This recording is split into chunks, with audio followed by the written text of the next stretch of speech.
Hello friends, Radhe Radhe. कैसे हैं आप सभी? आशा करती हूँ आप सभी अच्छे होंगे। आज है 21 तारीख और ये व्लॉग है 20 तारीख की मॉर्निंग का। तो सुबह का टाइम था, तो जो ये कपड़े थे रात को मैंने उतार के रख दिए थे, क्योंकि ओस पड़ती है। ओस की वजह से ये सारे कपड़े गीले से हो जाते हैं, मतलब सीले सीले से लगते हैं। तो इस वजह से मैं रात को कपड़े उतार के नीचे ही ले जाती हूँ। और फिर सुबह के टाइम जब लगता है कि जो कपड़े नहीं सूखे हुए हैं और गीले हैं, तो उन कपड़ों को फिर मैं दोबारा से फैला देती हूँ, क्योंकि वैसे धूप तो आती नहीं है हमारी छत पर। लेकिन ये है कि थोड़ा हवा में सूख जाते हैं, और धूप आएगी तो थोड़ा फरवरी के आसपास ही आएगी, मतलब फरवरी के बीच में, तब जाके हमारी छत पे धूप आ पाती है। और कपड़े सुखाने के बाद मैं आ गई थी नीचे और करने लगी थी अपने किचन की सफाई। तो किचन का क्या है ना कि बहुत ज़्यादा सुबह के टाइम ना बहुत मैसी मैसी हो जाता है। और बच्चे चले गए थे स्कूल, छोटे वाले की तो छुट्टी थी, तो सुबह का टाइम वैसे भी सबको ही पता है कि बहुत भागम-भाग रहती है। और सामने जो स्लैब थी यहाँ के, मैं थोड़ा संगवाने लग गई थी और मैंने कहा चलो कपड़ा मार दूँगी यहाँ पर। तो 2-3 दिन में, 4 दिन में मैं यहाँ पर ऐसे ही कपड़ा मार देती हूँ। इससे क्या है ना कि हमारे मतलब सामने ये सफाई रहती है और ज़्यादा गंदा नहीं होता है। और ये देखिए, मेरा हाथ लगने से आज मैंने सुबह बनाई थी घिया चने की दाल, और वो सारी ही दाल मेरी गिर गई है और मेरे कपड़ों के मतलब स्वेटर के ऊपर गिरी। कपड़ों का वो दाल का तो दुःख नहीं हुआ, लेकिन मुझे कपड़ों का दुःख हुआ, क्योंकि एक तो सर्दी है, सूखना कपड़े बड़ा मुश्किल हो जाते हैं। तो मैं आ गई थी स्वेटर चेंज करके। और ये देखिए, ये छोटा वाला बेटा भी कुछ फ़रमाइश लेकर मेरे पास आ गया था। और मेरा डबल काम हो गया। एक तो सर्दियों में वैसे भी काम नहीं होते हैं, और ऊपर से जब ये काम फैल जाते हैं ना, तो और ज़्यादा दुःख होता है। तो ये पीने के बर्तन जिसमें मैं खाना-पीना बनाती हूँ, ये बर्तन रखे हुए थे। तो ऊपर वाले जो बर्तन हैं उसके अंदर सब्ज़ी थोड़ी-सी गिर गई थी, और ये नीचे के जो बर्तन थे वो तो ठीक मतलब साफ़ थे, लेकिन फिर भी आज मैं शाम को जब पानी आएगा तो सारा पानी चेंज करके फिर भरूँगी। और यहाँ की सफाई करने के बाद फिर मेरे को बर्तन में लग गई थी, बर्तन माँजने थे। तो जल्दी से मैंने फिर माँजे बर्तन। और सर्दी का आपको पता ही है कि दिल्ली में कितनी ज़्यादा ठंड पड़ रही है, और दिल्ली में तो बिल्कुल भी धूप निकलने का नाम नहीं हो रही है। बीच में तो अभी 2-3 दिन धूप निकली थी, तो मौसम में काफ़ी फ़र्क आ गया था, लेकिन अब तो बिल्कुल भी धूप नहीं निकल रही है। और आज मुझे ठंड को थोड़ी-सी राहत लग रही है, क्योंकि आज क्या है ना, हवा नहीं, 20 तारीख को मतलब हवा नहीं चली है, और 19 तारीख को तो बहुत ज़्यादा ठंड थी। बिल्कुल भी हाथ-पैर काम मतलब काम ही नहीं कर रहे थे, इतनी ज़्यादा ठंड लग रही थी हम लोगों को। और 20 तारीख को हवा नहीं चली है, तो अब तो बस यही है कि धूप निकल जाए और हवा ना चले, तो बस ठंड को काफ़ी राहत मिल जाएगी। लेकिन धूप भी बहुत समझो किस्तों पे निकल रही है, इंस्टॉलमेंट पे धूप निकलती है, थोड़ी-सी निकली और बस चली गई। फिर दूसरे दिन का वेट करो धूप निकलने का। और ये देखिए, मेरे बर्तन भी सारे मँज ही गए हैं, थोड़े से 2-4 बर्तन रह गए हैं, बस बड़े-बड़े जो भी थे वो बर्तन रह गए हैं। बर्तन साफ़ करने के बाद जो मेरा रोज़ का रहता ही है कि मैं जो टाइल्स हैं और जो नल है उसको साफ़ करती हूँ। अगर ये रोज़ हम साफ़ करते रहे ना, तो एक तो सफाई भी रहती है और हमारा किचन भी बिल्कुल साफ़-सुथरा दिखाई देता है। वो हमें ही अच्छा लगता है। अगर ये नहीं है कि कोई गेस्ट आएगा या फिर कोई तीज त्योहार होगा, तभी हम अपने किचन की सफाई करेंगे।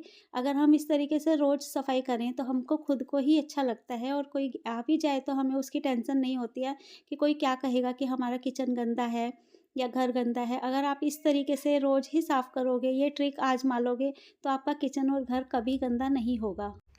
और ये देखिए, सारी सफाई करने के बाद मैंने सिंक है उस पे भी मतलब मैं जूना मार देती हूँ। उससे क्या है कि सिंक हमारी बिल्कुल साफ़-सुथरी रहती है। लास्ट में मैंने लगाया किचन में पोछा, और पोछा लगाने के बाद थोड़ी देर के लिए मैं पंखा ऑन कर देती हूँ। पंखा मैं इसलिए चला देती हूँ क्योंकि सर्दी है, सर्दी में ना सूखना बड़ा मुश्किल हो जाता है, फिर सीला-सीला सा घर लगता है। और इसके बाद लास्ट में मैंने जो ये ड्रॉर है इनके ऊपर मारा कपड़ा, और मैट बिछा के रखती हूँ मैं किचन के अंदर, क्योंकि किचन के अंदर मैं कभी भी चप्पल नहीं लेकर आती हूँ। जो मैंने अभी भी पहनी हुई है वो भी एक गरम जो चप्पल आती हैं उस टाइप की पहनी हुई है। किचन में मैं कभी चप्पल नहीं लेकर आती। फिर मैं आ गई थी भैया वाले रूम में, तो भैया वाले रूम में मुझे ना रज़ाई पलंग के अंदर डालनी थी, और रज़ाई जो है वो ड्राई क्लीन होकर आई थी, तो वो उसको मुझे पलंग के अंदर डालना था, क्योंकि इसका अभी कोई यूज़ नहीं है। कोई गेस्ट आएगा तभी समझो ये निकलेगी, तो कोई यूज़ नहीं था, फिर ऐसे ही रखी हुई थी, और 3-4 दिन हो गए हैं वो यूँ ही रखी हुई थी, तो इस वज़ह से मैंने इसको डाली पलंग के अंदर। और ये डालने के बाद जो चादर थी वो मैंने चेंज नहीं की है, मैंने चादर ऐसे ही बिछा दी थी। एक तो सर्दी है, सर्दी में कपड़े बहुत मुश्किल हो जाता है सूखना, धोने का मुझे भारी नहीं पड़ता है, लेकिन जब वो रोज़ उस ऊपर से उतारो फिर रोज़ दूसरे दिन डालो, तो वो मुझे बहुत ज़्यादा भारी लगता है। तो फिर इसके ऊपर कंबल बिछा दिया, क्योंकि भैया सोते हैं तो ठंड लगती है, तो ठंड गरम चादर तो थी नहीं वो, और वैसे नॉर्मल कॉटन की चादर थी, तो इसलिए मैंने उसके ऊपर कंबल बिछा रखा है। और यहाँ पर टेबल रखा हुआ है, तो इस टेबल पे भी मैंने कपड़ा मार दिया है। और भैया के जो कपड़े थे रोज़ जो पहनते हैं, तो वो अदल-बदल के पहनते हैं। वो ऐसे नहीं है कि एक ही कपड़ों को मतलब चलाते रहें। वो अदल-बदल के कपड़े पहनते हैं, और जब मतलब गंदे होते हैं तो वो धोने में डाल देते हैं। तो उनके जो भी स्वेटर थे वो सब मैंने तय करके यहाँ पे चेयर पे ही रखे हुए हैं, क्योंकि उनको ढूँढने में परेशानी ना हो। और पहने हुए थे तो मैं अलमारी में नहीं रखती। अगर एक बार पहन लिए जो धुले हुए कपड़े हैं, बस वही मैं अलमारी में रखती हूँ। लेकिन ये कपड़े पहने हुए थे तो अदल-बदल के पहनते रहते हैं। एक दिन कुछ मतलब कुछ पहना, ये दूसरे दिन कुछ पहना, तो इसी वजह से ये कपड़ों को भैया यहीं पर ही रखते हैं।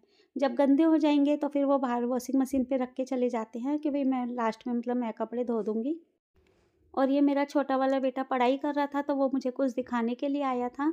और भैया के रूम की सफाई करते हुए फिर मैं आ गई थी बाहर चौक में। तो सारी सफाई हो गई थी हमारे, मतलब सारे रूम की, बाहर चौक की सब सफाई हो गई थी। बस ये भैया के रूम का और किचन का ये मैं साफ़ करके फिर मैं छोटे वाले बेटे को नहलाऊँगी। मैंने आज सोचा था कि धूप में उस आज धूप निकलेगी तो उसको नहलाकर थोड़ी बहुत देर के लिए मैं धूप में मतलब दीदी के पास भेज दूँगी। लेकिन आज मुझे नहीं लग रहा कि धूप निकली है, और लेकिन सब कह रहे हैं धूप तो निकली थी, लेकिन वैसे जो होती है तेज़ धूप, वैसे धूप नहीं निकली थी। तो ये देखिए कितने सारे सर्दियों में कपड़े जो होते हैं ना बच्चों के, ये कपड़े मार लेते हैं। इतने सारे कपड़े मतलब इसके जब मैं उतार रही थी, ये भी कह रहा था, मम्मी आपने कितने सारे कपड़े मुझे पहना रखे हैं। तो ठंड से बचना है तो भैया कपड़े तो पहनने ही पड़ेंगे। तो जब तक ये ब्रश कर रहा था, फिर मैं इसके कपड़े जो हैं वो भैया वाले रूम में ले गई थी। और फिर मैंने आयु को जल्दी से नहलाया। इसने ब्रश कर ही लिया था कपड़े, और हीटर में चलाकर आ गई थी, कपड़े रख कर आ गई थी कि बस फटाफट इसको कपड़े पहना दूँगी। क्योंकि ठंड बच्चों को अगर लग जाए ना, तो ठंड का तो एक एक दिन का बहाना हो जाता है, और फिर मतलब बच्चे का ठीक होना मुश्किल हो जाता है। 2-3 दिन, 4 दिन बस बच्चे फिर बीमार से पड़े रहते हैं। तो मैंने इसको दिया गर्म पानी कि बेटा जो बचा हुआ पानी है जल्दी से नहा लो, और उसके बाद फिर मैं आपको कपड़े पहनाऊँगी। और रूम में मैंने हीटर चला रखा था कि जल्दी से ये नहाकर आएगा तो इसे ठंड ना लगे, क्योंकि ये हमारे घर में ना बड़ा नाजुक है, इसको बहुत जल्दी मतलब ये ठंड बीमार पड़ जाता है, बहुत जल्दी इसको ठंड लगती है। और इसे तैयार करके मैंने इसको बोला कि बेटा थोड़ी देर तक आप हीटर में ही बैठे रहना, यहाँ से उठना मत। और मुझे इसके बाल थोड़े गीले लग रहे थे, तो मैंने क्या करा कि टिश्यू पेपर लिया और टिश्यू पेपर से इसके बालों को साफ़ किया, ताकि इसका जो भी पानी है, मतलब बालों में जो भी हल्का-फुल्का पानी होता है, वो टिश्यू में आ जाए। तो आज की वीडियो को बस मैं यहीं पर ही एंड करती हूँ। आशा करती हूँ आज का व्लॉग आपको मेरा पसंद आया होगा। अगर आपको मेरा थोड़ा-सा भी व्लॉग पसंद आता है तो प्लीज़ इसको लाइक, शेयर, सब्सक्राइब ज़रूर कीजिए, और हमें कमेंट्स करके बताइए कि आपको हमारी वीडियो कैसी लगती है। हम मिलते हैं अब आपको नेक्स्ट व्लॉग में, तब तक के लिए राधे राधे।